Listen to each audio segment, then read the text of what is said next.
is a Cancer, Sun, Moon, Rising, and Venus bonus reading for the month of March. For your personal reading, send me a direct message.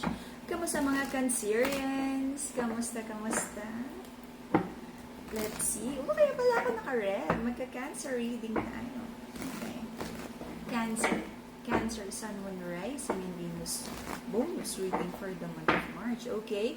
Remind ko kayo, paulit-ulit na mag-ingat sa mga nagme-message sa inyo. Okay? Sa mga lumang clients, alam nyo na, yung isang number ko, yan lang ang ginagamit ko, Viber, WhatsApp, both team, Telegram, okay? Even the GCash, okay? And then, sa mga new clients natin, PM nyo muna ako to verify bago kayo magbayad. Alright? Ingat sa mga scammer. And then, ang ating crystals naka-sale until the end of March. So, take advantage of the discounted price until katapusan ng buwan. Alright? Cancer. This is a Cancer, Sun, Moon, Rising, and Venus bonus reading for the month of March. Let's see kung ano meron para sa mga Cancerians.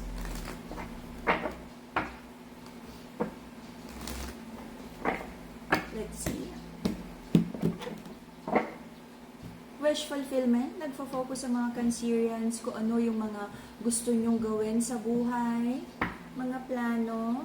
And I feel, ito yung energy na natatanaw mo na at alam mong you're on the right track. And this is also the energy of you know where to start. Kung hindi ka man nasa end goal, okay? Alam mo kung saan ka papunta. For the longest time, meron kang mga hinintay na harvest time, marami kang pagod, marami kang effort, ito yung mga pinag-investan mo ng pera, panahon, pagmamahal, okay? But it feels like nagkaroon ng delays. Pero sabi mo, this is a love connection. Nagkaroon ng on and off energy sa connection na to. The Magician in reverse and the Reconciliation card. So this feels like nagkaroon ng successful reconnection. Naging maganda ang intention sa reconciliation. But kung ano yung ine-expect na outcome, I feel nagkaroon ng paulit-ulit na disappointment, broken heart energy. Pero kahit ganito yung energy, sabi ng mga Cancerians, eto pa ring relationship na to or situation na to ang wish fulfillment nyo. Kahit naging challenging, kahit sabi mong maraming blockages, ilalaban pa rin. Very Cancerian. Okay, find the balance ha. Right now, you feel disappointed, defeated, dahil maraming sabihin nating little white lies, may mga pangakong hindi natupad, may mga sinabing ibibigay, tutuparin, but parang hindi ganun yung nangyari. May mga pangakong akala mo, this time tutuparin na, pero nung nabigyan ng chance to reconnect and reconcile, naging komportable and kampante na naman yung other person na okay lang, nandito na eh, di ba? Bakit pa magbabago? Nakuha na niya ulit yung prize. Okay? This is a very strong soul connection. And I feel nagkaroon ng sabihin nating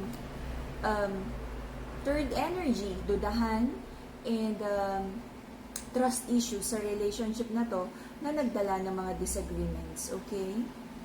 But kahit maraming trust issues at challenges sa relationship na to, hindi naman totally at agad-agad mapakawalan ang bawat isa. Hindi rin maintindihan ng mga Cancerians kung bakit patuloy niyang inalalaban ng connection na to. And the answer is because, the soul remembers, yung soul assignment, na may aayusin kayo, na you'll be together. Kung ano man yung soul assignment niyo together. And someone is not ready to do the soul assignment, it's like, dapat this time magkasundo na. Dapat this time, the soul assignment could be to build a life together, to build a business together, to grow, spiritually or help each other grow, yung personal growth. Pero parang hindi ready yung isang person or maybe both of you hindi ready, kaya medyo nagugulo yung energy. At may na-involve na third party connection. Nagkaroon ng toxicity sa relationship na to, but the masculine is like dismissing, na yung personal accountability, kumbaga, parang alam niyang may mali, pero hindi niya ina-acknowledge. Alam niyang may mali, or may awareness pero hindi naman naayos because the toxicity ng relationship nandito pa rin. Alam nung masculine, meron siyang awareness na may mga pagkakamali or unfair situation na nangyari sa relationship na to. If may involved na kasal, alam niya na kumbaga very shaky yung kasal because of hindi niya naalagaan tong relationship na to. But may stubborn energy yung masculine, it's like a twisted truth. A twisted truth na parang, ba't ba siya magbabago? Or mali ba talaga yon? Masyado lang namang sensitive yung feminine. Masyado lang namang ang daming demands. Yung tropa nga niya, mas grabe pa eh. Diba? Yun no, na may stubbornness to fix this. Pero kung awareness ang pag-uusapan, nakikita kong may awareness yung masculine sa mga dapat niyang ayusin at mga bagay na pagkakamali niya sa feminine. Nandun pa rin naman yung little effort sa relationship na to, enough for the feminine na magstay at kumapit sa relationship at magkaroon ng hope, no? Parang effort ng masculine, may enough effort pa rin naman siya, breadcrumbing, no? Enough for the feminine na umasa na lumalaban silang dalawa to make this connection work out. But I feel the masculine is trying to buy his time kasi nakikita niya na nandyan lang yung feminine. Sabi niya, oh, okay lang yan, di yan naalis. Oh, okay lang yan, sabi lang niya, galit lang yan, maya-maya, okay na yan. Okay? So, hindi nagkakaroon, hindi nakikita clearly ng masculine yung value ng feminine, yung dalang value ng feminine sa buhay niya. Kasi, eto yung like, pag alam mong hindi naman mawawala, binabaliwala mo. Pag alam mong madaling kunin, suyuin, bula-bulahin, kahit anong gawin, okay lang, hindi napapahalagahan. Kasi alam niya, pag nag-sorry siya, inakap-akap niya yung feminine, okay na ulit. Ay, nako. There's an energy here of pakiramdaman, meron na rin mga usapan sa kaibigan, sa kamag-anak, may mga nagpapayo dun sa taong nasasaktan sa relationship na to na tama na yung away, tama na yung drama. But it feels like, sabi nyo, wala rin magawa yung mga taong concerned or nasa paligid kasi parang this is choice, no? Kung gusto nung person na magstay kahit toxic yung relationship, walang magagawa kahit sino pang magpayo. Okay? Let's see. Cancer. Okay. So in the past, nagkaroon naman ng blessing. And it feels like ang mga Cancerian, sabi ng mga Cancerian, todo naman yung effort, fully invested ang mga Cancerian sa relationship na to. But nagdala ng sadness kasi parang nagkakaroon ng questions yung mga Cancerians na binigay niya lahat ng effort, pag-unawa, pagmamahal, pero nakakalungkot because ano pa nga ba daw yung kulang? Recent past, hindi pa rin mahanap yung stability, harmony sa relationship na to, security na magiging long-term, may hinahanap na ganong energy. Okay? Because maraming expectations, this is harvest time in reverse, maraming ine-expect na sana is naging maayos, pero hindi ganun yung nangyari. For some of you, meron kayong hinihintay na transformation sa relationship, like, ano ba yung susunod? Engagement? Kasal? Or like mga solid plans sa future, travel, investment para sa relationship. But I don't feel na nag-materialize kung ano man yung mga naging plano na to in the past. Okay? Nagkakaroon ng prayers and manifestations, no? Trying to connect. Ito yung energy na minsan talaga susubukan ka ng tadhana para mas magkaroon ka ng matutunan mong kumapit, no? Kay God. Finances also. Maraming iniisip ang mga Cancerians about financial stability. Na siguro ito yung chapter where isa sa mga tough, okay, na challenges ng buhay mo na not just relationship but also may mga challenges about finances. Okay? Right now, very Cancerian energy, sabi ng feminine sa connection na to, kahit anong mangyari, ayaw niyang magpa-apekto, ayaw niyang maging bitter, sad, and angry Sabi niya, itutuloy pa rin niya ang pagiging loving sa relationship na to. So, may energy dito na sabi ng feminine, kahit anong mangyari, mag-stay siya dun sa loving, nurturing, giving energy niya. And this is a decision to hold back kahit gustong-gusto niyang mag-walk away, naka-reverse yung walking away energy.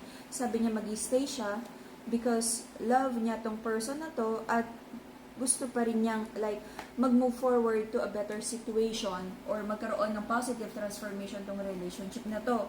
Though may mga times where the feminine feels like walking away and moving forward, and meron din mga tao na nag-a-advise sa feminine na it would be better for her na mag-move forward na at wag nang hintayin yung pagbabago sa relationship na to.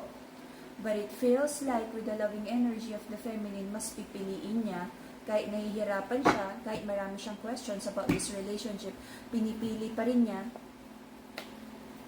yung love sa situation na to at ilaban ang pagmamahal na to. Sabi ng person ng mga Cancerians.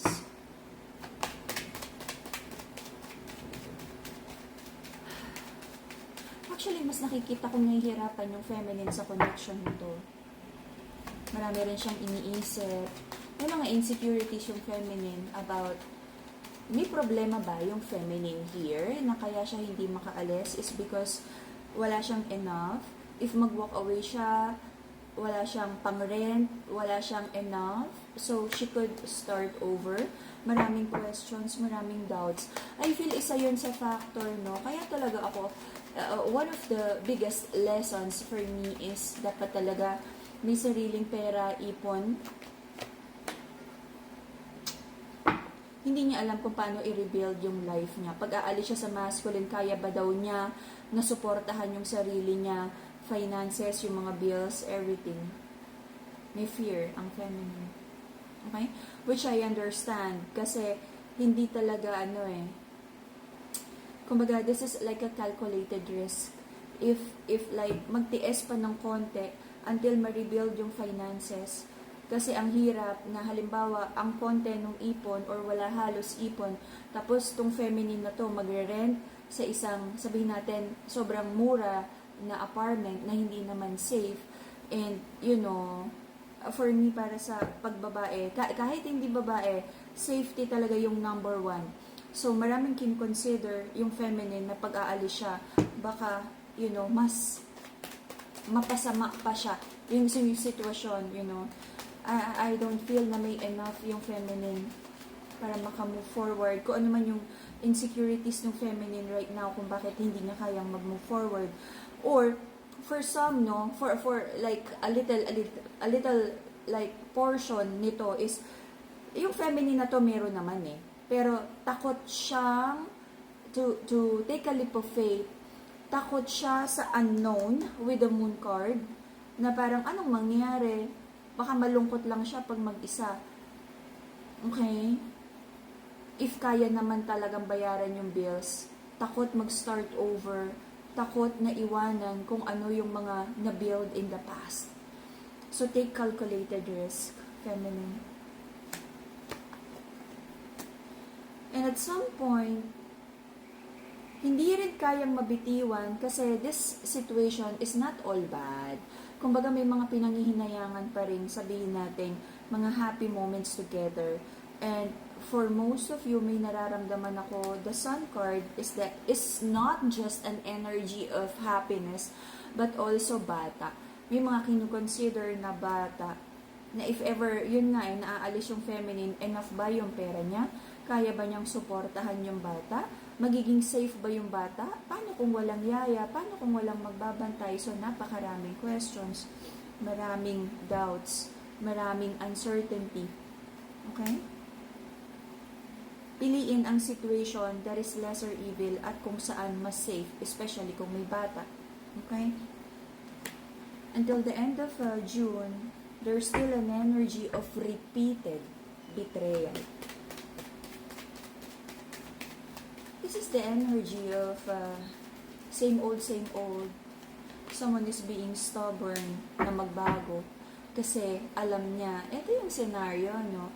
Na kapag alam ng lalaki na hindi kayang tumayo ng babae sa sariling paa at kaya niyang i-control, inaabuso.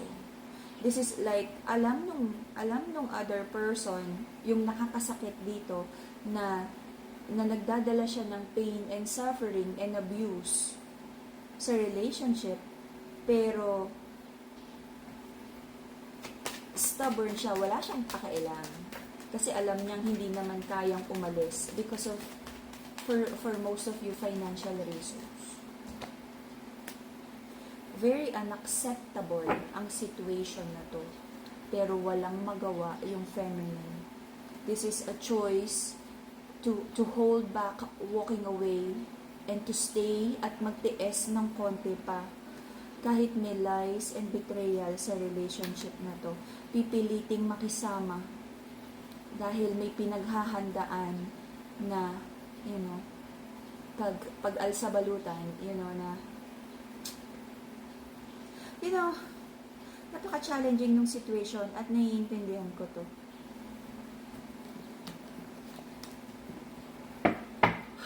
Until the end of June, marami pa rin questions on how to move forward ang feminine. Marami pa rin questions kung kakayanin ba talaga. But I feel mag-speak up yung feminine. Mag-express siya na nahihirapan siya sa sitwasyon na to. Makikinig ang masculine.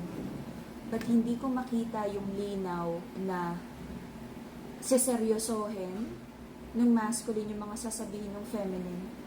Kasi this is like a very logical conversation. Sabi ng feminine, mag-usap tayo. Nahihirapan ako. I'm choosing to stay. Alam kong may kalokohan ka. Alam kong nagsisinungaling ka. Alam ko yung betrayal na yan. This is so unacceptable. Pero sabi ng feminine, pipilitin niyang makisama. And sabi ng masculine, naiintindihan niya. Aware siya. But there is a very charming energy ng masculine. But I feel the feminine would play along para wala lang conflict habang she's making herself ready to abandon the situation. Okay?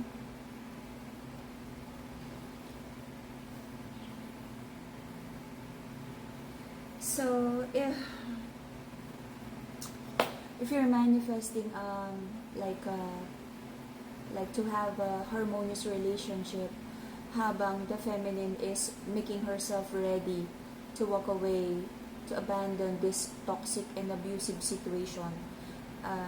The crystals might help. The Madagascar rose quartz would be to harmonize the energy ng relationship. The pink crystal. We also have the Brazilian citrine for abundance. And I feel, for some of you, if may crystal na kayo, i-cleanse nyo lang and bulungan nyo ulit na lang, i-charge nyo ulit ng intention, okay? Mental clarity and stronger connection with the divine, amethyst crystal. And then the black crystal is for grounding of the energies, anti-evil eye, to show away the negative energy, okay? But I feel here, the feminine needs really the courage to build her own queendom, na ayusin yung financial stability. Wala akong nakikitang pagbabago anytime soon. Most of the time, yung ganitong klaseng ugali ng masculine, kailangang ma-shaken up, kailangan niyang ma-realize na kaya palang tumayo sa sariling paa ng feminine. Kasi if not, magtutuloy yung abuse sa relationship nito.